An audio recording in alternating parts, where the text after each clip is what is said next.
Hello नमस्कार दोस्तों, स्वागत है आपका अपने ही चैनल पीपी स्टडी पॉइंट में। तो आज हम लोग पढ़ने वाले क्लास 11th का ज्योग्राफी का मॉडल सेट क्वेश्चन जो टर्म 2 एग्जाम का है। तो चलिए हम लोग क्वेश्चन को स्टार्ट करते हैं। सबसे पहले हम लोग देखते हैं फर्स्ट नंबर क्वेश्चन क्या पूछ रहा है। फर्स्ट नंबर क्वेश्चन में दिया हुआ है अरब सागर में गिरने वाली दो नदियों के नाम लिखे। अरब सागर में गिरने वाली दो नदियों के नाम लिखे। तो फर्स्ट नदी हो जाएगा नर्मदा नदी और दूसरा नदी होगा ताप्ती नदी। इसका सही आंसर हो जाएगा नर्मदा और ताप्ती। नेक्स्ट क्वेश्चन देखते हैं हम लोग। क्वेश्चन नंबर सेकेंड, क्षेत्रफल की दृष्टि में सबसे बड़ा भारतीय राज्य कौन है? तो क्षेत्रफल की दृष्टि में सबसे बड़ा भारतीय राज्य राजस्थान है। तो इसका राजस्थान सही आंसर हो जाएगा। नेक्स्ट क्वेश्चन देखते हैं अपवाह तंत्र किसे कहते हैं? अपवाह तंत्र किसे कहते हैं? तो हम लोग देख लेते हैं इसका आंसर। जब मुख्य नदी एवं उसकी सहायक नदियों मिलकर धरातलीय बनावट के आधार पर जल की दिशा तय करती है उसे अपवाह कहते हैं। जब दो नदी मिलती है, जो मुख्य नदी और सहायक नदी मिलकर अपने दिशा को परिवर्तित कर लेती है, अपने जल के बहाव की दिशा को परिवर्तित कर लेती है, उसे अपवाह कहते हैं। नेक्स्ट क्वेश्चन देखते हैं हम लोग। Question number 4। क्वेश्चन नंबर 4 में दिया बांगर क्या है? बांगर क्या है? तो यह एक प्रकार का पुरानी नदी जलोढ़ मृदा को बांगर कहते हैं। पुरानी नदी का जो जलोढ़ मृदा होता है उसे बांगर कहते हैं, जो कम उपजाऊ होता है, और यह मृदा होता है सो कम उपजाऊ होता है। क्वेश्चन नंबर 5 में देखते हैं भारतीय की अक्षांशीय एवं देशांतरीय विस्तार लिखे।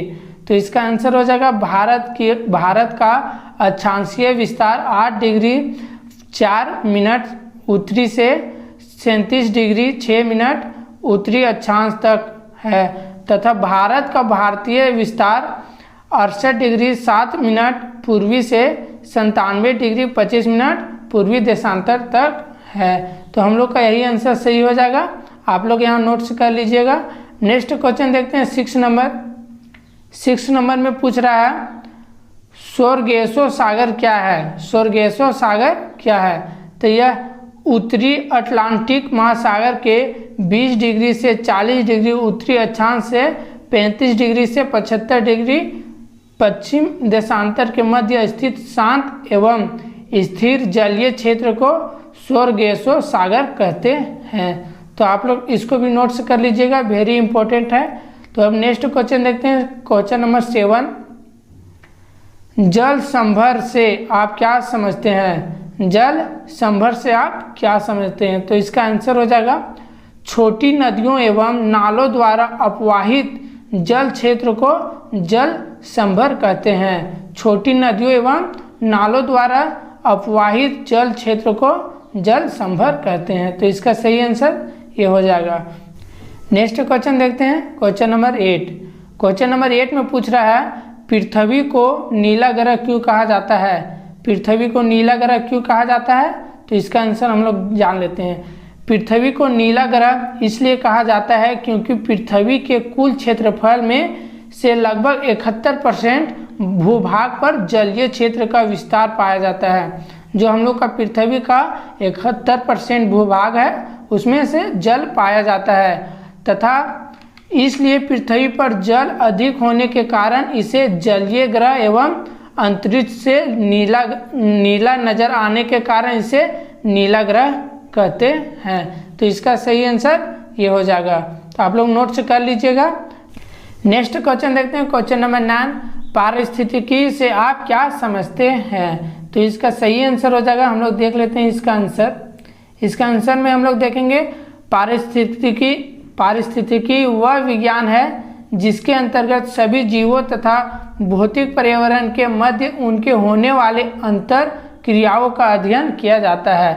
अतः इसके जैविक एवं अजैविक घटकों पूर्ण रूप से भागीदारी निभाते हैं। जो इनके जैविक एवं अजैविक घटक है वह इसमें पूर्ण रूप से भागीदारी निभाते हैं। तो इसका सही आंसर ये हो जाएगा। नेक्स्ट क्वेश्चन देखते हैं। क्वेश्चन नंबर 10 नंबर क्वेश्चन में पूछ रहा है जैव मंडल से आपका क्या तात्पर्य है? जैव मंडल से आपका क्या तात्पर्य है? तो इसका आंसर हो जाएगा सामान्यतः पृथ्वी के सभी जीवित जीव तथा आसपास का पर्यावरण जिसमें आपस में जीव क्रिया करते हैं उससे जैव मंडल का निर्माण होता है, उससे जैव मंडल का निर्माण होता है, जिसके अंतर्गत समस्त जैविक एवं अजैविक घटक का निर्माण होता है। तो हम लोग ये देख लेते हैं कि जैव मंडल का निर्माण कैसे होता है। सो जैव मंडल का निर्माण वायुमंडल से, स्थल मंडल से और जल मंडल से होता है, ये तीनों से हो जाएगा। तो इसका सही आंसर हम लोग का ये हो जाएगा। नेक्स्ट क्वेश्चन देखते हैं 11 नंबर, नदियों के किन्हीं 5 महत्व को लिखे। नदियों के किन्हीं 5 महत्व को लिखे। तो इसका आंसर हम लोग देख लेते हैं। प्रायः नदियां एक प्रकार की प्राकृतिक उपहार है जिसकी निम्न विशेषताएं हैं। नदी है सो एक प्रकार का प्राकृतिक उपहार है, तो इसकी विशेषताएं को हम लोग जान लेते हैं। पहला विशेषता है नदियों में जलीय जीवों का निवास स्थान होता है। दूसरा में देखते हैं नदियों से कृषि कार्य के रूप में सिंचाई किया जाता है। नदियों के जल द्वारा हम लोग सिंचाई करते हैं। और तीसरा में हम लोग देखेंगे, तीसरा में दिया हुआ इमारत बनाने के लिए बालू का कण नदियों से ही प्राप्त होता है। इमारत जिससे निर्माण होता है वो बालू का कण नदियों से ही प्राप्त होता है। 4 नंबर विशेषता में देखते हैं उपजाऊ जलोढ़ मृदा जो खादर होता है वो नदियों के बाढ़ के गाद से प्राप्त होता है। नदियों के बाढ़ द्वारा यह खादर मृदा हम लोग को प्राप्त होता है। अब नेक्स्ट देखते हैं 5 नंबर का विशेषता, नदियों पर चेक डैम बनाकर बाढ़ नियंत्रण एवं मृदा अपरदन को रोका जाता है या रोका जा सकता है। इसके अलावा नदियों पर बांध बनाकर जल से विद्युत उत्पादन किया जाता है। नदियों पर बांध बांधकर जल से विद्युत उत्पादन किया जा सकता है। तो अब हम लोग नेक्स्ट क्वेश्चन देखते हैं, क्वेश्चन नंबर 12, बांगर एवं खादर में अंतर स्पष्ट करें। बांगर एवं खादर में अंतर स्पष्ट करें। तो इसका हम लोग आंसर जान लेते हैं। प्रायः नदियों के बाढ़ अवशेष से निर्मित मैदान को बांगर एवं खादर कहा जाता है। इससे उपजाऊ के आधार पर 2 भागों में बांटा गया है। तो इसका 2 भाग हम लोग देख लेते हैं। इसका अंतर बांगर और खादर में, एक साइड बांगर हो एक साइड खादर है। तो हम लोग पहला देख लेते हैं। इसमें यह पुराने जलोढ़ मृदा होता है। जो बांगर होता है सो पुरानी जलोढ़ मृदा होता है और खादर में यह नए जलोढ़ मृदा होता है। खादर मृदा होता है सो नए जलोढ़ मृदा होता है। सेकेंड में देखते हैं यह कम उपजाऊ होता है। जो बांगर मृदा होता है सो कम उपजाऊ होता है और खादर मृदा होता है सो अधिक उपजाऊ होता है। और तीसरा नंबर में हम लोग देखेंगे इससे प्रत्येक साल बाढ़ का पानी नहीं पहुंचता है। इसमें प्रत्येक साल बाढ़ का पानी नहीं पहुंचता है। जो बांगर मृदा होता है उसमें प्रत्येक साल बाढ़ का पानी नहीं पहुंचता है। और इसमें देखते हैं इसमें प्रत्येक साल नई जलोढ़ मृदा का परत जमता है। जो इसमें खादर मृदा होता है, खादर मृदा में बाढ़ के साथ प्रत्येक साल जलोढ़ मृदा का परत जमता है। अब 4 टॉपिक में देखते हैं इसमें कम उपजाऊ वाले फसलों को बोया जाता है। इसमें कम उपजाऊ वाले फसलों को बोया जाता है। और जो खादर होता है इसमें गन्ना, चावल, मक्का, तिलहन, दलहन को उत्पादन होता है। तो हम लोग बांगर और खादर में हम लोग अंतर देख लिए। अब नेक्स्ट क्वेश्चन देखते हैं, क्वेश्चन नंबर 13 नंबर क्वेश्चन में दिया हुआ है समुद्री जल की लवणता से आप क्या समझते हैं। समुद्री जल की लवणता से आप क्या समझते हैं। तो इसका आंसर हो जाएगा, हम लोग देख लेते हैं। सागरीय जल के भार एवं उसमें घुले हुए पदार्थों के भार के अनुपात को सागरीय लवणता कहते हैं। अब हम लोग इसके बारे में और जान लेते हैं। तथा प्रति 1 किलोग्राम सागरीय जल में घुले हुए ठोस पदार्थों की कुल मात्रा को लवणता कहते हैं। लवणता को प्रतिशत ग्राम प्रति 1000 ग्राम में दर्शाया जाता है। अतः महासागरीय जल का औसत लवणता 35% होता है। तो इसका आंसर हम लोग को देख लिए। अब नेक्स्ट क्वेश्चन देखते हैं, क्वेश्चन नंबर 14।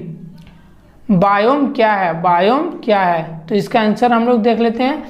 पौधों एवं प्राणियों का एक ऐसा समुदाय जो किसी बड़े भौगोलिक क्षेत्र में पाया जाता है, अर्थात पृथ्वी पर पेड़ पौधों तथा जीव जंतुओं सभी प्रमुख पारिस्थितिकी तंत्र को बायोम कहा जाता है। बायोम के प्रकार के बारे में हम लोग जान लेते हैं। बायोम का प्रकार एक वन बायोम होगा और दूसरा प्रकार में हो जाएगा मरुस्थलीय बायोम, जलीय क्षेत्र बायोम, पर्वतीय क्षेत्र बायोम, घास भूमि बायोम और हो जाएगा टुंड्रा क्षेत्र बायोम। यह हम लोग बायोम के प्रकार के बारे में भी हम लोग जान गए। नेक्स्ट क्वेश्चन देखते हैं 15 नंबर। पारिस्थितिकी संतुलन क्या है? इसके असंतुलन को रोकने के महत्वपूर्ण उपायों की चर्चा करें। तो हम लोग इसका आंसर जान लेते हैं। पर्यावरण में विभिन्न प्रकार के जीव जंतु, पौधों एवं मनुष्यों के मध्य संबंध को ही पारिस्थितिकी संतुलन कहते हैं। इस पारितंत्र में हर प्रजाति की संख्या के एक अस्थायी संतुलन के रूप में वर्णित किया जाता है। पारिस्थितिकी असंतुलन के कारण, जो असंतुलन होता है उसके कारण हम लोग जान लेते हैं। पहला, मानवीय क्रियाकलाप का अत्यधिक होना, जो मानव द्वारा जो क्रियाकलाप होता है उसका अत्यधिक होना। दूसरा में बाढ़, चक्रवात, ज्वालामुखी जैसे क्रियाकलाप भी प्राकृतिक असंतुलन का कारण होता है। तो इसका आंसर हम लोग जान लिए और इसके कुछ बारे में जान लेते हैं। पारिस्थितिकी असंतुलन के रोकने हेतु महत्वपूर्ण उपाय, जो पारिस्थितिकी असंतुलन होता है उसको रोकने के लिए रोकने की महत्वपूर्ण उपाय को हम लोग जान लेते हैं। पहला उपाय हम लोग कर सकते हैं, वन की कटाई पर रोक लगाया जाए और ज़्यादा से ज़्यादा वृक्ष लगाया जाए। और दूसरा में हो जाएगा मानव के द्वारा औद्योगिक अपशिष्ट पदार्थ को शोधन करके छोड़ा जाए अपशिष्ट पदार्थों को। और तीसरा में देखेंगे नवीन प्रजातियों का आगमन एवं अन्य जीवों के निवासी के बीच असंतुलन स्थापित हो। नेक्स्ट हमें देखते हैं 4 नंबर में, सभी वन विशेष क्षेत्रों में वन्यजीव अभयारण्य की आवश्यकता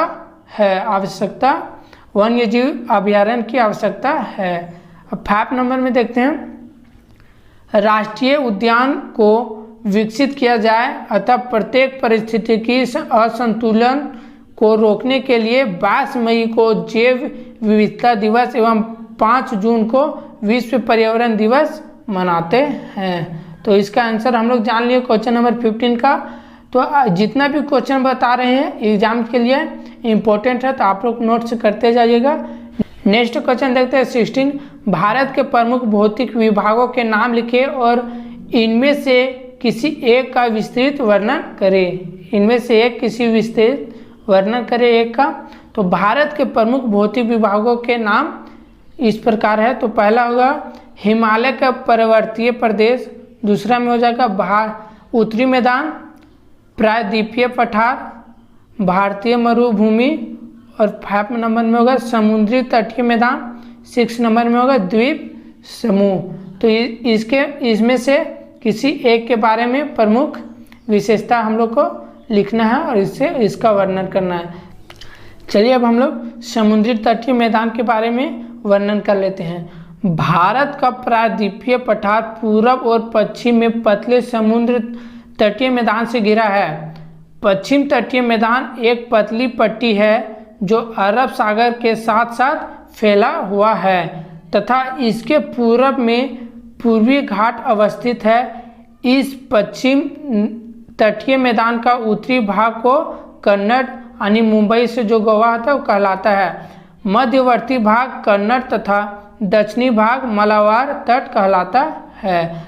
बंगाल की खाड़ी के साथ विस्तृत मैदान चौड़ा एवं समतल है। उत्तरी भाग में इसे उत्तरी सरकार कहा जाता है,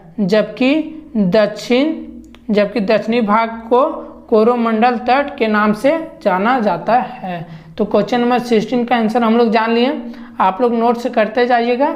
एग्जाम के लिए इम्पोर्टेंट है। अब नेक्स्ट क्वेश्चन देखते हैं 17 नंबर, मृदा अपरदन क्या है, इसके रोकथाम के उपाय बताएं। तो मृदा अपरदन मिट्टी कटाव मृदा अपरदन कहलाता है, यानी कि मिट्टी के कटाव को मृदा अपरदन कहते हैं, अर्थात मिट्टी की ऊपरी परत का हटना या मिट्टी की उर्वरता शक्ति का कम होना मृदा अपरदन कहलाता है। तो ये मृदा अपरदन के रोकथाम के उपाय हम लोग कुछ जान लेते हैं।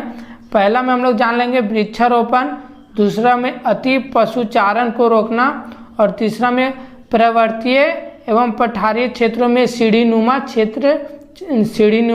खेती करना, और इसमें देखते हैं 4 नंबर में स्थानांतरित कृषि पर प्रतिबंध, और नेक्स्ट देखते हैं मिश्रित कृषि को बढ़ावा देकर, और लास्ट में देखते हैं आम नागरिकों को जागरूक बनाकर हम लोग मृदा अपरदन को रोक सकते हैं। तो इसके जो मृदा अपरदन के रोकथाम है इसके बारे में भी हम लोग जान लिए। नेक्स्ट क्वेश्चन देखते हैं 18 नंबर, उत्तर भारतीय नदियों की महत्वपूर्ण विशेषताएं क्या है, ये प्रायद्वीपीय नदियों से किस प्रकार भिन्न है। चलिए इसका आंसर जान लेते हैं। भारत की अधिकांश नदी हिमालय से निकलती है, इसलिए अधिकांश नदियों में सालों भर पानी रहता है। कुछ नदियों पठारी भागों से निकलती है जो गर्मी के दिनों में सूख जाती है।